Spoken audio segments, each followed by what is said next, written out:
Hey there, I'm Katie, the owner of Life Fluent. I paired with Creative Resources to bring you this Healthy Habits drop-down day. If you're looking for a curriculum day of fun that requires critical, reflective thinking, this one's for you.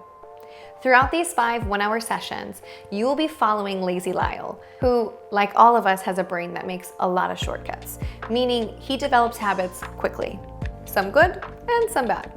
The aim of this drop-down day is to follow Lazy Lyle's life trajectory based on each habit he developed. We will do this through hands-on timeline project, visual games, mind mapping, group work, and lots of other fun activities.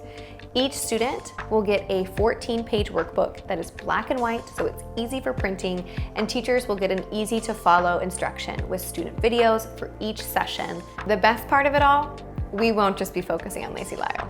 The last session turns into an impactful lesson on how our habits impact the kind of person that we want to be. It's student-led, hands-on, and a really powerful lesson. Your students are gonna love it. Check it out.